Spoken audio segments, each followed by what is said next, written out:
Hi, so I wanted to do a video today and I wanted to make a video about the shadow side of the twin flame journey or the shadow side of a false twin flame journey. And I wanted to make the video because it can be a really difficult journey at times. And the idea of a twin flame is quite romantic, but in actuality, it can be a very, very difficult process, or a false twin as well can be a very difficult process, psychologically and emotionally as well. And in previous videos, I've sort of touched upon the idea of going within to really make sure that you take care of yourself and your own needs, that you replenish, that you cherish yourself, that you take care of yourself. And that's really vital. And one of the reasons it's vital is because if you meet a twin flame or a supposed twin flame or a false twin flame or what have you, or you come together again after a period of many years apart, say, one of the things you'll find is you can get immensely triggered. You'll find that you have this enormous love for this person, which can seem disproportionate to what you actually know about them as a human. They could be a perfectly nice human, but you're feeling love that seems to transcend more than one lifetime, seems to be from many lifetimes potentially. And along with that, what you will find possibly is that you get triggered, and you could get triggered with all manner of things, with jealousy, with feelings of inadequacy, with feelings of, real self-worth issues, all sorts of things. Suddenly there will be fears coming up, and they will be triggered by your partner inadvertently, or by this person that you believe to be a twin flame. They'll be triggered inadvertently. It's not this person doing it necessarily, but it's your reading of it, it's your projection. And what you discover is, at some point, you realise with horror that they're a mirror. The word mirror comes up so much, in fact, with the twin flame journey, that I believe it's one of the banned terms. If you look at the official sort of twin flame Reddit, they've banned a number of words because they're trying desperately to find a sort of logical, scientific approach to this. And so they've banned the word YouTube, they've banned the word mirror, they've banned various terms or words, but you find that psychologically they are. And what this can mean that suddenly you're hit with a gnosis, with a sudden knowing. And it can be a sudden realisation that you've had childhood wounds, not even really looked at, maybe all of your life. Suddenly they come to the fore, you believe you're understanding them, and you believe that there's trigger points for them. And there's sort of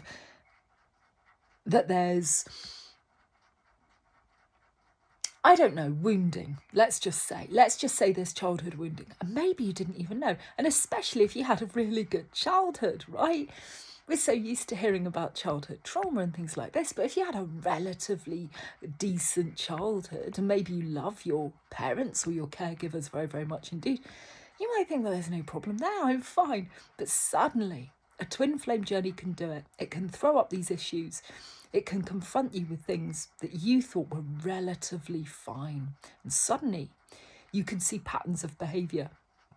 So, for example, with something along the lines of self-worth, if your twin flame, or as I say, the person you believe to be your twin flame, if they are exhibiting, as is often the case apparently, if they're exhibiting avoidant behaviour, suddenly you might trace that to a caregiver. If they're hot and cold, if there is avoidant behaviour, if they are unable to commit, say, they're dancing in and out, they're not sure what they want, maybe they're breadcrumbing you. And maybe you might have even accepted that behaviour many years ago. When you come together at a later date, or you meet again, or you talk again, or what have you, suddenly you realise these triggers, you can trace them back now because you're older and a bit more, a bit wiser. So you can trace them back to childhood triggers, and you suddenly realise if you had, say, inconsistent love, maybe your parents adored you, But maybe you had a caregiver who was avoidant. Maybe there was inconsistency in behaviour. Maybe although they loved you, maybe they went very cold for some days at a time, say, for example. And what that's going to do to a young person potentially is rewire you for this sort of intermittent love. It's going to rewire you to think that that's acceptable, maybe to chase approval, maybe to give you real self-worth issues. And this is just one example. And if you grow up in that sort of environment, what you've probably found is that you've picked partners who were always inconsistent, who maybe gave you less than you needed, who weren't emotionally available and all the rest of it. And you might think, oh, that's just bad luck and all the rest of it. But I genuinely believe that whatever is within gets enacted without. So how you perceive yourself to be is very, very important, because if you have accepted this type of behaviour, even unconsciously, you're going to find it enacts itself again and again and again in your life. As one, there's one sort of I want to say a neuroscientist, but it's more sort of someone with an interest in neuroscience who happens to be a counsellor, I believe, or a psychologist. And they made a video about this, and they said basically your brain gets wired to what it knows, to what it understands. It isn't necessarily what is good, but you come to expect or accept certain types of behaviour. And so even if the behaviour is not good, it's not healthy, but it's what you know, you will unconsciously seek it out and reenact that behaviour again and again and again, even all the while perhaps lamenting why you're doing this and think, oh God, it's the universe, it's God, it's I'm a victim somehow, this is happening to me. No, it's happening for you, so you can heal your wounds and actually find out what's going on. Or at least that's one perspective of looking at it, one way of looking at it. And it's worth mentioning, I'm not a psychologist. These are my opinions only. I'm just another bod who has believed at some point they may have been touched by this journey. And certainly I've had an interest in it. And so that's why I make videos about it. So one of the aspects then is they can serve as a mirror. You look at this person, you're not seeing the person. When you're in this place, you're looking at them, but you're looking at yourself. You're looking at everything that's unhealed within you. You can't see them at all. It's a perfect mirror for your own unhealed childhood wounds, etc. And that's why the idea of mirroring as well can come up so very often, as well as you do find that you mirror each other's behaviour in other ways and so on. But that's one of the core ways. And so when I talk about the shadow side, that can raise very, very powerful things, because these are things that you may not have even realised you've got suddenly coming to the fore to be healed. And suddenly you can heal them now. Literally you can start to understand patterns of behaviour. And maybe these patterns of love been with you a lifetime. Maybe you've accepted breadcrumbing, less than decent behaviour, less than respectful behaviour, and you called that love maybe for many years. You just didn't quite know. You had a vague understanding that that isn't what it should look like. And maybe other people tried to tell you. But it isn't until you get that inner gnosis, that sudden knowing, that sudden lightning bolt, the realisation, when you can actually see what's occurring and you can start to see the reasons why, and then you can heal it, And that's one of the things that the twin flame journey also does. It provides you with the insight, the clarity, the vision, the understanding, to finally see what's been holding you back all of these years, if it's lack of self-worth, etc. And so although it's a dark thing to go through sometimes a very painful thing to go to, because you're confronting these issues, maybe for the first time, you're confronting some very real issues. Both people will have to undergo this, by the way. This isn't just a one, both people have to undergo the difficulties here as well. But the upside of that is that you really can heal from them. You really can suddenly develop now this self-worth in a very rooted way, in a very healthy way. You can suddenly realise that you have to be your own best friend, really champion yourself, because no one else is going to do that for you. And so, although it's a difficult thing to go through, sometimes insanely difficult, the gift is in the healing, the gnosis, the understanding. The gift is in being able to now make changes that really benefit you on a very deep level, and to say, okay, I cannot accept that behaviour. I can still love this person because apparently maybe my soul and their soul might have been intertwined for maybe more than one lifetime. So I can hold these feelings for them. However, how we are showing up to each other in this 3D realm at this time isn't conducive perhaps to the highest and best possible good for both parties. You're not going to bring each other up, but you might inadvertently end up bringing each other down, or just one party or both. And if you find yourself so triggered, you might end up wanting to blame them as well. You might end up wanting to blame them anyway. Oh my God, they're my twin flame. Why aren't they where I'm at? Why aren't they sorting everything out, etc.? Every time you want to blame your twin for something, again, you have to really look within at your own triggers, at your own stuff. Because it isn't up to them to be anything necessarily. This is your perception. Maybe they're your twin flame, maybe they're not. But ultimately, you have to heal within to the point that you're not codependent. You're not expecting them to suddenly come riding up on a horse with armour, knight in shining armour. You have to heal as much as possible and be as comfy with yourself as possible, and be your own best friend, own advocate as well.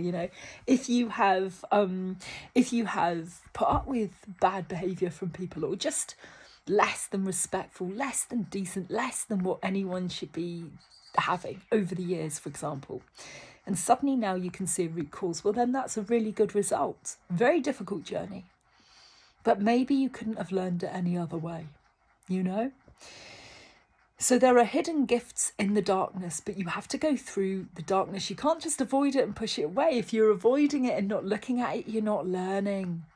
And in order to learn, you have to go through a little bit of pain, and sometimes a lot, but the reward is this learning, this new learning and understanding of who you are. And that's a beautiful thing. So if, for example, self-esteem issues were a part of it, well, then now you can really advocate for yourself and understand that you have to stand firm in your belief of who you are. It doesn't mean you're always going to get stuff right, or that you are now elevated to some god or goddess status. There's a lot of people talking about the divine counterpart and, and all of this, and you're the divine and they're the divine and da-da-da-da-da-da. And I tend to refrain from these terms when talking about it, because we're still talking about human beings after all, with all of our human fallibilities. Yes, we might have the divine within, but we have to fight through our egos to get to it, and we're not always presenting as a divine being. We are certainly not. We're flawed human beings, So there are gifts there, and it can be a very humbling journey. It can be a very difficult journey, but when you reach these realizations, it's really, really good.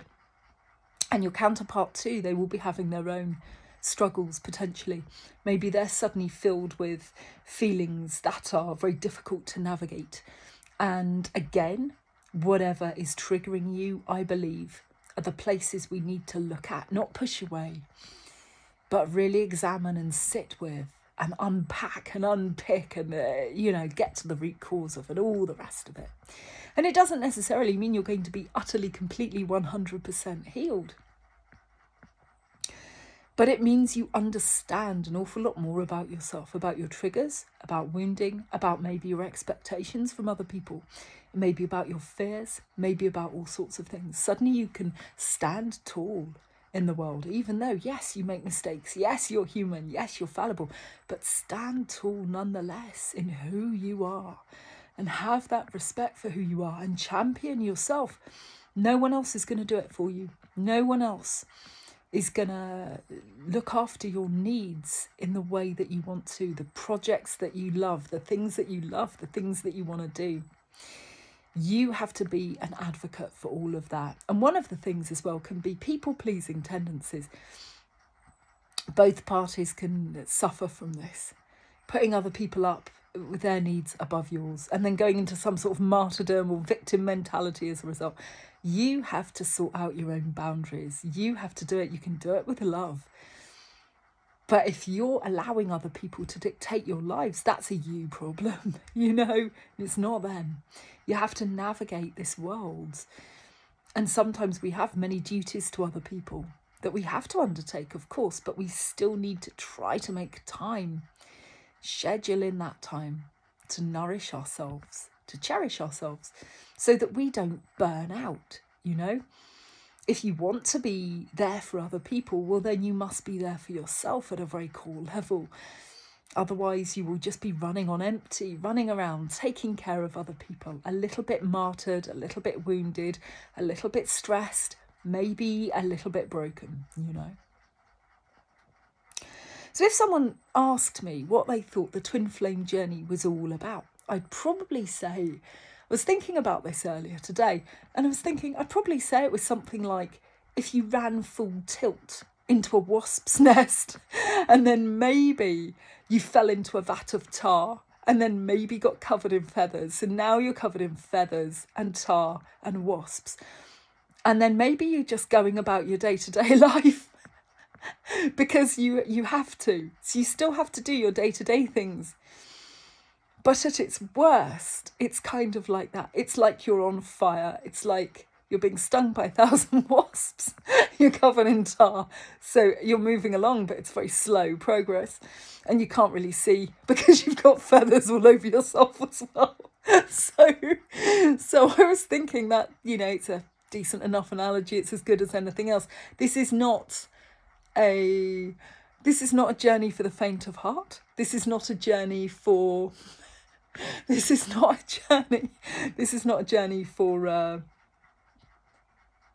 people going into it with romantic ideas. There is nothing, let me repeat, there is nothing romantic about the twin flame journey. It's difficult. It isn't always like that, of course.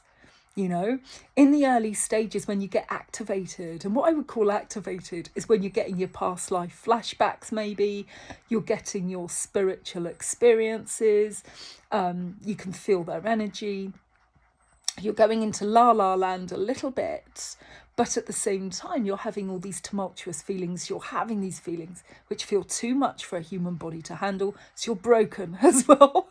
So you're having all of this stuff. At some point there will be a spiritual awakening, which is amazing. That's a good part, you know. But for the other parts, it's very difficult. And when you're having these emotions, you've got all this love, you don't know what to do with it. It doesn't seem to fit with this person in the 3D. Like I say, nice geezer, nice person.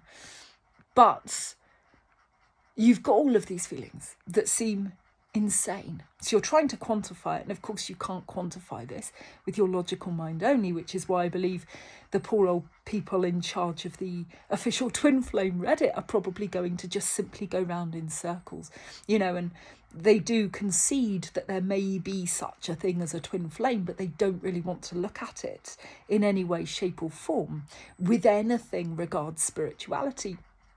But there is a spiritual component to all this as well. But there's an awful lot of practicality too there, right there, you know. But the practical stuff is going within because it brings up so many issues for you. So what you kind of have to do, I believe, is simply go within, heal as much as possible, give yourself a break. You know, you're learning a lot about yourself. Give yourself a break. You're probably running on empty. You're running a bit ragged because you are so overwhelmed. So just be gentle with yourself. Meditate, pray, do whatever it takes spiritually to help you. And then nourish yourself. Do what it is that you're meant to be doing on this planet. If you've got a spiritual purpose, etc., just do that. Throw yourself into your fun projects, into things you enjoy, into your creativity, and that will replenish you. And you'll find that even though you've just been through a kind of horror show, that you are coming out the other side and that you feel okay again about your life and so on.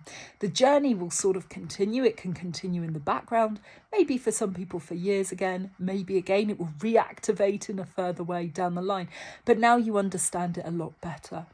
Ultimately, you need to be in a place where you are the master of your own destiny, really, which makes it sound, that's a bit of a corny way of putting it, but it's kind of true, there but for the grace of God, of course. We all have plans for our lives, but God has bigger plans. But there is certainly an awful lot that you can do.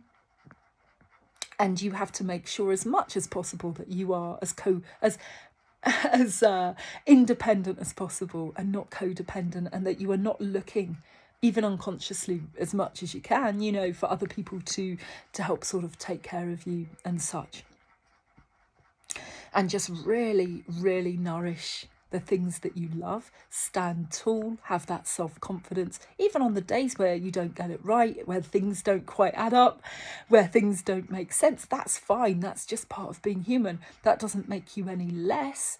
You need to just come through and keep going, keep believing in yourself, because you are just as worthy as anyone else on this planet. Believe in yourself, hold yourself up high, and don't expect anything from your person, truly. Even if you think they're your twin flame and you are expecting them to level up in some way or God knows what, that's their journey. They may or they may not. But only they will know their journey, and that's between them and God. It's got nothing to do with you. That's their journey. If they want to make it your business because they want to come into your life, and then you can think about, are you going to work together or not? Are you going to be any good for each other?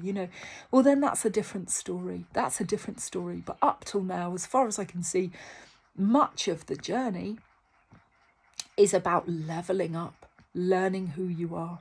It's very humbling, can be very beautiful. Mostly it's falling into a vat of angry wasps. But the upside is knowing yourself in a deeper way, healing yourself, learning about yourself in a way that you possibly never would otherwise. So there's gifts in there. There really are. It isn't all bad. It isn't all difficult. But it's a crazy, crazy journey. So if you're on the journey, don't expect anything from this person. They're on their journey. They're going through similar things potentially to what you're going through. Their own struggles, maybe feelings of self-worth, maybe feelings of all sorts of things that are coming up for them. And that's their journey. You can wish them well. Absolutely wish them well. And yes, one day maybe it would be nice if you and they could find a way to get together. But because there is such a levelling up required for both parties, really, the insight and awareness is heavy. So if you're going to come together, you have to make sure that if they do come forward, that's their healing, that they understand their processes, they understand what they need to heal, and that they haven't just avoided and tried to skirt around the whole thing, Ultimately, it's a tool. It's another tool for levelling up. It may be more than that. It may be that one day you and they are going to be some sort of lovely couple together. That would be a nice thing, but you can never focus on that. Because for some people, as I say, it can be a journey that lasts years. Some people shear apart, come together, up until their 70s. Reading the comment sections in some cases. Some people are together, some people are not at that stage, So the journey is going to be different for everyone. It may not be the case that union or reunion is destined to happen. It could be a potential, possibly in some cases, but ultimately it's a journey about going within and learning, and then cherishing yourself, nourishing yourself, and then running full tilt at whatever creative projects, at whatever your heart is set on fire with, because there will be that spiritual component as well. So you're going to maybe find that you have spiritual gifts unlocked. Maybe you discover psychic gifts. Maybe you just have creative purpose that's really renewed, because sometimes Kundalini awakenings happen. There are gifts in this journey, but ultimately it's your life. It's your wild, beautiful, wonderful life. And it's just another thing that's happened, and it's a hell of a thing to traverse. But if you do it well, you do it with a bit of wisdom and kindness and empathy and humility, and then fun and laughter and seeking the good things that are going to enliven your spirit, well, then I believe you can come through the other side, no problem. No problem. Yes, it's hard. Yes, it's hard. It might be the hardest thing you ever have to go through. But the rewards are there. And it isn't a place for you to stay in this lamenting energy or this woeful energy or this dark energy. You have to pick yourself up. Turn into a warrior, goddess or a god or whatever. Pick yourself up and come back to you and then your purpose. What are you putting out into this world? Is it enlivening? Is it uplifting for others? Is it fun? Is it good? Who are you in the world? Whatever it is that you do. Come back to that. Come back to your purpose with love and with trust, really, with trust in God, because this is happening for a reason. And as I say, I believe that the reason is invariably to do with healing and learning.